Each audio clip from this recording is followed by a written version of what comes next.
ассалому алайкум тамошобинони азиз, барномаи телоти ахбор аз телевизиони Тоҷикистон мустақиман манзуратон мегардонем. Дар студия бо шумо Оисаи Абдуҷамил. барои мутобиқ шудан ба тағйирёбии глобалии иқлим ва паст намудани таъсири он ба соҳаи кишоварзӣ бояд таҷрибаҳои илмӣ дар амал бештар татбиқ карда шавад, зеро ҳолати кунунӣ ва таъмини талаботи бозори истеъмолӣ бо маводи ғизоии ниёзи аввал аз илму истеҳсолот робитаи ҳарчи бештарро тақозо дорад. гузориши Аҳлиддин Шаҳобиддин дар ин хусус. дар асоси маълумоти Созмони Милали Муттаҳид, шумораи сокинони сайёра ки ба норасоии маҳсулоти озуқа гирифтор шудаанд, зиёда аз 193 миллион нафарро ташкил додааст. коршиносони масъалаҳои иқтисодӣ мегӯянд, буҳрони ҷаҳонии озуқаворӣ ба миён наояд ҳам дар кишварҳои алоҳида норасоии ғизо ба назар мерасад. ин раванд бошад, таъсири бевоситаи худро ба кулли ҷаҳон хоҳад расонд, аз ҷумла ба Тоҷикистон. дигаргуншавии иқлим ва талабот бо маҳсулоти ғизоӣ заруратро барои истифодаи ҳарчи бештари имкониятҳои табиӣ ҷиҳати истеҳсоли маҳсулот дучанд намудааст.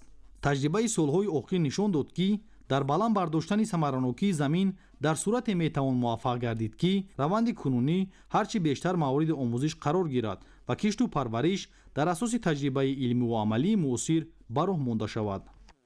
ҳамаи давлатҳое ки дар муносибатҳои иқтисодӣ фаъолият мекунанд, онҳо нақшаи худро доранд. ҳар як корхона, ҳар як хоҷагӣ аз рӯи нақша фаъолият мекунанд. ин ба қонунҳои иқтисодӣ ягон таъсир намерасонад, вале муайянкунанда албатта боздор аст. яъне як низоми муайяни истеҳсол дурнамои вай бояд муайян шавад. барои ҳамин нақшада нишон додан дар кор мешавад ки ана ҳамин истеҳсоли ҳамин намуди маҳсулот дар ҳамин ҷо ҳарақат махсус гардонда шавад. масалан вай барои пиёз аст, барои дигар ҷода масалан дигар истеҳсол карданаш мумкин аст. ва ҳамин тариқ мо тавонем ки талаботи аҳолиро чӣ қадар аз истеҳсолоти худӣ, яъне масъалаи худ таъмин кунидага меравад, аз онҷо мондагиша аз берун чико кунем, баъд таклиф карда биёрем. дар шароити тағйирёбии иқлими имрӯза аз зироати кишоварзӣ дар сурате метавон ҳосили баланд ба даст овард ки парвариши он ба талаботи замони муосир мутобиқ гардонида шавад. дар ҳамин сурат метавон имкониятҳои табиии Тоҷикистонро барои истеҳсоли маҳсулоти кишоварзӣ ҳарчи бештар истифода намуд. омӯзиши равандҳои муосир ва тақвият додани робитаи илм бо истеҳсолот баҳри истеҳсоли маҳсулоти баландсифату рақобатпазири кишоварзӣ мусоидат мекунад.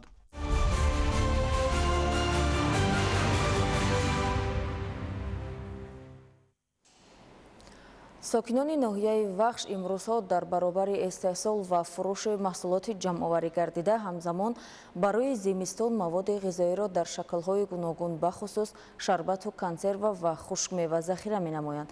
Самандар Шоев ва Мусои Нурмуҳаммад гузориш медиҳанд. дар ноҳияи Вахш ҳар қитъа замин пурсамару оқилона истифода мегардад. дар радифи хоҷагиҳои деҳқонӣ, кооперативҳои истеҳсолӣ, ҳамчунин сокинон низ аз қитъаҳои назди ҳавлигӣ мақсаднок истифода мебаранд ки ин омил на танҳо дар афзун шудани ҳаҷми истеҳсоли маҳсулот фаровонии сабади истеъмолӣ, балки дар беҳдошти рӯзгори сокинон низ мусоидат мекунад. имрӯз занону бонувони ҷамоати деҳоти ваҳдат деҳаи файзбахш аз заминҳои наздиҳавлигии худ меҳнати худро дар анамин зарфҳо барои захираи зимистон омода намуда истоданд. аҳли оилаи Гулуфҳо аз ҷамоати деҳоти ваҳдати миллии ноҳияи Вахш дастуру супоришҳои роҳбарияти олии кишварро ҷиҳати истифодаи оқилона ва пурсамари замин сармашқи рӯзгори худ намуданд. дар қитъаи замини наздиҳавлигиашон боғи дарахтони мевадиҳанда, олуву зардолу, нок ва дигар мевагиҳоро бунёд намуда, ҳамзамон кишти зироати гуногун, юнучқа барои хӯроки чорво, сабзавот барои истифодаи ҳаррӯза, кишт ва парвариш карданд ки нашъунамои хуб дошта, аз ин ҳисоб ба қадри зарурӣ барои зимистонгузаронӣ маҳсулот захира намуданд. мо дар қитъаи замини худмон кишти помидор, картошка, мош, бодринг ҳамин чизоро коридем, ҷамъоварӣ кардем, банка маҳкам кардем, барои зимистонмон ҷамъ кардем.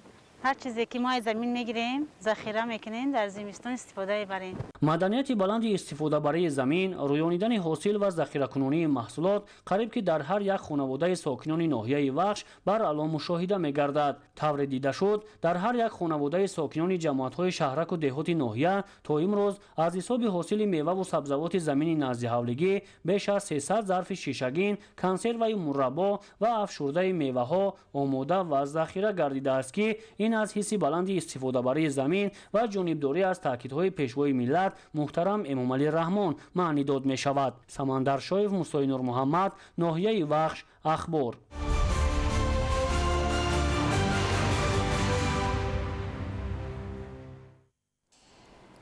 дар ноҳияи Муминобод бо мақсади рушди соҳаи кишоварзӣ тадбирҳои зарурӣ амалӣ гардида майдони заминҳои нави корами обёрӣ мешавад. Дар ҷамоати деҳоти Чашмасори ноҳия беш аз 10 гектар боғот мавҷуд мебошад ки дар натиҷаи обёрӣ шудани он дурнамои рушди соҳа низ таъмин хоҳад шуд. гузориши Олим Носирзода. ноҳияи Муминобод яке аз минтақаҳои аграрии кишвар аст ки саҳми заминдоронаш дар таъмини амнияти озуқавории мамлакат назаррас мебошад. дар замони соҳибистиқлолии кишвар замина барои марҳилаи нави рушду пешрафти ноҳия фароҳам гардид. хусусан дар самти таъмини заминҳои корам бо оби полезӣ дар ин миён аз масъалаҳое буд ки солҳои зиёд ҳалли фавриро талаб менамуд. бо дастгирии ҳукумати ҷумҳурии Тоҷикистон бунёди иншооти бузурги маҷмӯаи муосири агротехникӣ дар ноҳия ки бо назардошти равандҳои рушди устувор ва технологияҳои инноватсионӣ таҳия шудааст, дастоварди назаррас дар ин самт дониста мешавад. яке аз бандҳои ин иқдом дар амал ҷорӣ намудани системаи насосии офтобӣ ба шумор меравад ки обро барои эҳтиёҷоти обёрӣ бо истифода аз нерӯи тоза таъмин менамояд. заминҳои корами ҳудуди ҷамоати деҳоти Чашмасори деҳаи Тутиёни ноҳия аз аввалинҳо шуда бо чунин усул обёрӣ мегарданд ки бадин васила мушкилоти чандинсола ҳалли худро пайдо намуд. қобили зикр аст ки дар деҳоти мазкур ҳоло дар майдони 10 гектар боғи мевадиҳанда мавҷуд буда боғдорон бо истифода аз чунин шароити мусоидикорӣ метавонанд бо рӯёнидани ҳосили дилхоҳ сабади истеъмолии мардумро бо анвои гуногуни меваи тару тоза таъмин намоянд. бо роҳандозии чунин система ва обёрӣ гардидани заминҳои корам бо ин усул дар васеъ гардидани қидаҳои замини корам аз ҳисоби заминҳои бекорхобида мусоидат намуда ҳамчунин ҷиҳати баландбардоштани иқтидори истеҳсолии меваю сабзавот дар ноҳияи Муминобод мусоидати фаъол хоҳад кард.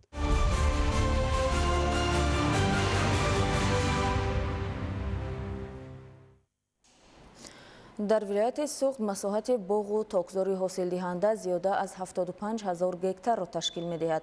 имрӯзҳо боғдорони вилоят ба ҷамъоварии ангур, нок, олу, шафтолу ва дигар намуди мева машғул буда кору амалашон ба он равона шудааст ки дар бозор фаровонӣ таъмин бошад. тафсилоти бештар дар гузориши Абдуваҳоби Абдусаттор. ҳамасола дар вилояти Суғд дар доираи татбиқи барномаҳои давлатӣ боғу токзори нав бунёд ва бо иҷрои саривақтии тадбирҳои агротехникӣ ҳаҷми истеҳсоли мева зиёд карда мешавад. масоҳати умумии боғҳо дар ҳамаи бахшҳои хоҷагидории вилоят 81 680 гектарро ташкил медиҳад ва аз ин 65 560 гектараш ҳосилдиҳанда мебошад. таваҷҷӯҳи хоҷагидорони вилоят барои бунёди боғҳои интенсивӣ ва суперинтенсивӣ зиёд аст. аз соли 2013 инҷониб дар хоҷагии ёрирасони ҷамъияти дорои масъулияти маҳдуди Фортуна ва компания зиёда аз 30 гектар боғ бунёд карда шудааст. масоҳати зиёдро боғоти интенсивӣ ва суперинтенсивӣ ташкил медиҳад. ин ҳам бошад боғи зардолу, себ ва нок. ҳосили аксари боғот ба содирот нигаронида шудааст. ба таъкиди кишоварзон боғи интенсивӣ ва суперинтенсивӣ назар ба боғи анъанавӣ аз лиҳози иқтисодӣ бештар манфиатовар буда дар мамлакат солҳост ки таҷриба шудааст ва дар зарфи 3-4 сол ба ҳосил медарояд. соли 2020 дар хоҷагии ёрирасони ҷамъияти дорои масъулияти маҳдуди Фортуна ва компания дар масоҳати 6 гектар боғи нок бунёд карда шуд. инак давоми 2 сол мешавад ки ҳосили боғ ҷамъоварию ба харидорон пешниҳод карда мешавад. соли равон ҷамъоварии нок аз 20 июл оғоз гардид. ҳосил фаровон ва ҳамарӯза дар баробари таъмини марказҳои савдои шаҳри Хуҷанд ҳаҷми муайяни он барои фурӯш ба пойтахти мамлакат шаҳри Душанбе интиқол дода мешавад. ҷамъоварӣ яке аз навъҳои нок оғоз карда шудааст. ин сорт навъи италиёвии Санта Мария ки дар бодиҳои ҳамин иқлим дар ҳамин давра пухта мерасад. ҳамин навъи нок дар ҳамин минтақа агар ба ҳисоб гирем потенсиали 50 тонн аз як гектар ҳосилноки дорад. азбаски ҳоло ин 4-ум соли яъне нашонамо ҳисоб мешавад. мо ба он потенсиал ҳозир барои баромадан нигоҳубинро идома дода истодем. мо асосан дар ин боғ ниҳолҳои нок, зардолу, себ шафтолу мебошад, парвариш менамоем. Асосан мо боғҳои нокро зиёд кардем, зиёда аз 10 гектарро ташкил кардем. боғҳо аслан ҳосилот содироти мебошанд. дар вилояти суғд ангурпарварӣ ҳам яке аз бахшҳои сердаромади соҳаи кишоварзӣ ба ҳисоб меравад. давоми 5 соли охир дар вилоят дар асоси дастуру ҳидоятҳои сарвари давлат муҳтарам Эмомалӣ Раҳмон бо истифода аз таҷрибаи ангурпарварони шаҳри Турсунзода масоҳати токзори хавозавӣ зиёд гардид, ки барои хоҷагидорон нисбат ба дигар роҳу усулҳои парвариш ин тарзи кор самаровару сердаромад мебошад. токзори хавозавӣ асосан дар ҳудуди деҳоти ба номи Дадабой Холматов ва Исмоили ноҳияи Бобоҷон Ғафуров бунёд карда шуда, барои амалӣ намудани ин иқдом қаблан хоҷагидорон ба шаҳри Турсунзода рафта таҷрибаи бои ангурпарваронро аз худ кардаанд. боғи ангури қаблан бунёдшуда хусусан токзори ҷамъияти дорои масъулияти маҳдуди ММК Агро, хоҷагии деҳқонии Дӯстӣ ва хоҷагии деҳқонии ба номи Боирҷон Боимирзоев боровар шудааст ва дар ин шабу рӯз саҳмдорон ҷиҳати ҷамъоварии ҳосил омодагӣ мебинанд. ҳосили токзори хавозавӣ асосан барои содирот пешбинӣ шудааст. ёдовар мешавем, ки дар вилоят 12683 гектар токзори хавозавӣ ва анъанавӣ мавҷуд буда, дар соли 2024 деҳқонон наздики 60 000 тонна ангур истеҳсол намуданд. имсол ҳам ҳосили фаровон аст ва нишондиҳандаҳои истеҳсолӣ зиёд хоҳад шуд. абдуваҳоби абдусаттор, Илёс Бобоҷон, вилояти Суғд, ахбор.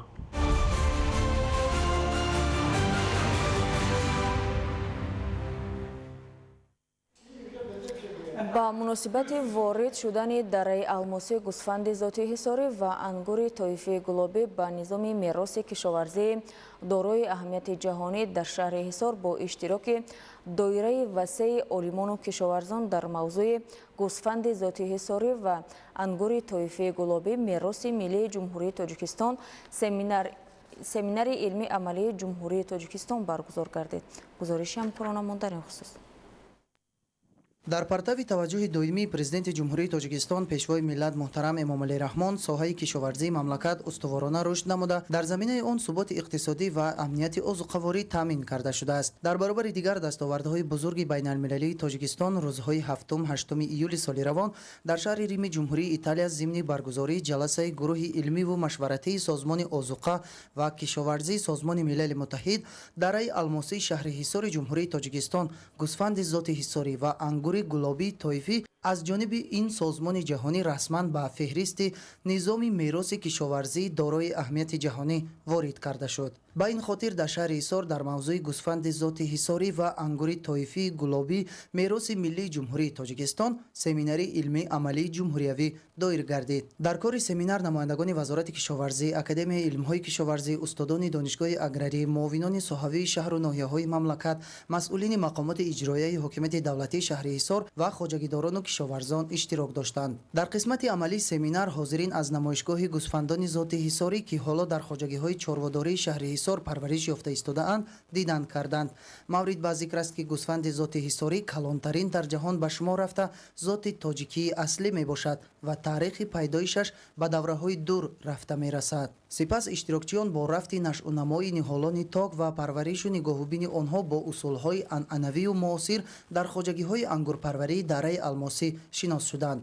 ҳамзамон аз ҷониби шаҳраку ҷамоатҳои ҳудуди шаҳри Ҳисор дар назди муассисаи таҳсилоти миёнаи умумии рақами 31 деҳаи Ҳофизкада намоиши ҳунарҳои миллӣ, навъҳои гуногуни шириниву кулчақандҳо, дастовардҳои соҳаи кишоварзӣ ва имкониятҳои сайёҳии шаҳр ба маъраз гузошта шуд. дар ин намоишгоҳ аз ҷониби ҷамъияти дорои масъулияти маҳдуди бетарин намудҳои гуногуни заҳрахимикатҳо ва доруҳои зидди ҳашаротҳои зараррасон ба хоҷагидорон пешниҳод гардид. дар қисмати назариявии семинар баромадкунандагон дар мавзӯъҳои низоми мероси кишоварзии дорои аҳамияти ҷаҳонӣ, зоти гӯсфанди ҳисорӣ, ҳолат, дастовард ва дурнамои парвариши он ва навъу намунаҳои ангури Тоҷикистон ва рушди соҳаи токпарварӣ маъруза намуда, доир ба аҳамияти байналмилалӣ пайдо кардани гуногунии биологии дараи алмосӣ ва ангури тоифию гӯсфанди ҳисорӣ андешаронӣ карданд. дар охири семинар аз ҷониби иштирокчиён бахусус хоҷагидорон ба баромадкунандагон суолу пешниҳодҳо ироа гардида, аз ҷониби масъулин мавриди баррасӣ қарор дода шуд.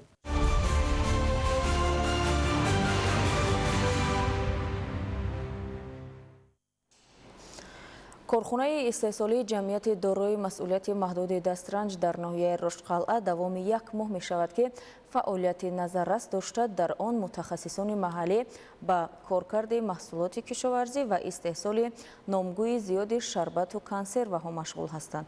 гузориши Моҳираи Тоҳир дар ин хусус. корхонаи ҷамъияти дорои масъулияти маҳдуди дастранҷ дар заминаи парки технологие ки дорои масоҳати умумии 930 метри мураббаъ мебошад сохта шуда арзиши лоиҳавии он зиёда аз 1 миллион сомониро ташкил медиҳад. иншоот дар доираи дастуру супоришҳои пешвои миллат барои амалишавии ҳадафи чорум стратегӣ саноатикунонии босурҳати кишвар бунёд гардидааст. парки технологӣ дар маҷмӯъ аз 6 коргоҳи истеҳсолӣ аз ҷумла коргоҳи истеҳсоли тирезаҳои пластикӣ, коркарди меваю сабзавоти хушк ва бандубаст, коргоҳи табу нашр ва маҳсулоти полиграфӣ, коркард ва банду басти маҳсулоти кишоварзӣ, қаннодӣ ва истеҳсоли маҳсулоти бетонӣ иборат мебошад. корхонаи ҷамъияти дорои масъулияти маҳдуди дастранҷ яке аз корхонаҳои фаъол ба ҳисоб рафта 4 нафар корманд дар ин корхона ба истеҳсоли шарбат машғул ҳастанд. ба гуфтаи роҳбари корхона қодир аст дар як рӯз беш аз 50 адад шишаи шарбатро тайёр намуда пешниҳоди харидорон менамояд. аслан самти фаъолияти ин корхона маҳсулоти кишоварзиро аз хоҷагиҳои деҳқонӣ аз қабили себ, нок, олуча, олу, гелос ба таври пухтагӣ ва хушккардашуда харид намуда дар корхона аз он ҳар гуна шарбатҳои лазизро тайёр мекунанд. дар корхона дастгоҳи пуриқтидор мавҷуд аст ки дар тарзи тайёр намудани шарбат аз маҳсулоти кишоварзӣ фаъолияти хубро нишон дода истодааст. ба гуфтаи роҳбари корхона дар ҳар як чорабиниҳои сиёсиву фарҳангӣ дар намоишгоҳҳо маҳсулоти истеҳсолкардаи ин корхона ба тамошо гузошта мешавад. дар корхонаи ҷамъияти дорои масъулияти маҳдуди дастранҷ номгӯи зиёди шириниҳо омода карда шуда пешниҳоди меҳмонону сайёҳон мегардад. дар ин коргоҳ чой бо таъми гуногуни меваҳо омода карда мешавад. ин шириниҳо аз ҷиҳати калонӣ тоза буда бе иловаи қанд ва маводи кимиёӣ истеҳсол мегардад. ҳоло дар ноҳияи рӯшқалъа 17 корхонаи хурду бузурги саноатӣ бо зиёда аз 100 ҷойи кори доимӣ фаъолият менамоянд. Моҳираи Тоҳир, Муборакшоҳи Рустам, ноҳияи Рӯшқалъа, Ахбор.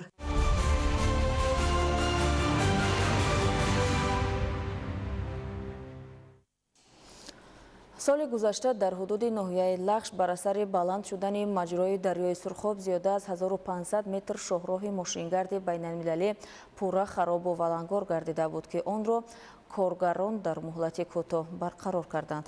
гузориши Дигули Маҳмуд аз ноҳияи Лахш. дар ноҳияи Лахш давоми 3 соли охир бар асари тағйирёбии иқлим ва обшавии пиряхҳо маҷрои дарёи Сурхоб ва дигар рудҳои кӯҳӣ аз меъёри муқаррарӣ баланд шуда ба хоҷагии халқ махсусан роҳҳои мошингарду хатҳои барқ хисороти зиёде расонид. аз ҷумла бар асари баланд шудани маҷрои дарёи Сурхоб дар километри 250 шоҳроҳи аҳамияти байналмилалӣ доштаи Ваҳдат, Рашт, Лахш сарҳади ҷумҳурии Қирғизистон офати табиӣ 800 метр роҳро пурра шуста, 200 метри канори роҳро харобу валангор кардааст. шуруъ аз соли 2022 то инҷониб дар қисмати шоҳроҳи автомобилгарди байналмилалии ҳудуди ноҳияи Лахш 18 маротиба офати табиӣ рух дода.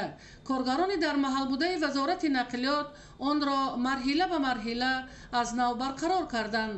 аммо ҳаҷми хисороти рухдодаи рӯзҳои охир хеле ҳам зиёд мебошад. офати табиӣ дар ин минтақа ба хатти обу барқ зарари худро расонида буд ки сохторҳои соҳавӣ қисматҳои харобшударо муваққатан барқарор карданд. дар ин радиф ҳамарӯза баландшавии маҷрои дарёи Сурхоб ба хавфи фаромадани сел мушоҳида шуда истодааст ки ин омил имкон намедиҳад то қисматҳои харобшудаи шоҳроҳи автомобилгардро аз нав барқарор кунанд. айни замон кормандони муассисаи давлатии нигаҳдории роҳҳои ноҳияи Лахш ҳаракати мӯътадили нақлиётро тариқи Ағбаи Дуоба барқарор карданд. аммо зарурати аз навсозии ин қисмати шоҳроҳ пеш омадааст то мушкилоти ҷойдошта сари вақт бартараф карда шавад.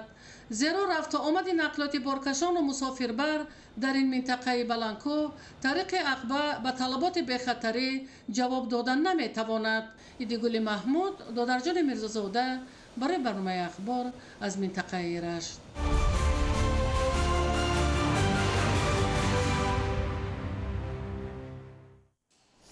тамошобинони азиз, барномаи иттилоотии ахбор дар ҳамин ҷо ба анҷом мерасад. хайр, саломат бошед.